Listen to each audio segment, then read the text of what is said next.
ఇచ్చిన హామీ ప్రకారం పెన్షన్లు ఇస్తారా లేక 5 ఏళ్ల కాలయాపన చేసి ఎగ్గొడతారా అని ప్రశ్నించారు మండలిలో ప్రతిపక్ష నేత బొత్స సత్యనారాయణ.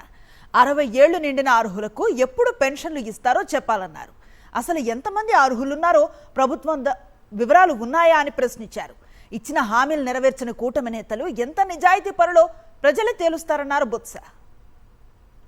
50 సంవత్సరాలకి ఇస్తున్నారు, అది ఈ రోజుకి దాని గురించి ఊసేత్తట్లేదు, మాట్లాడలేదు. అది ప్రజలు తెలుస్తారు. ఇందాకే చెప్పాను, రాబోయే కాలంలో ప్రజలు దాని మీద నేను న్యాయం తెలుస్తారు.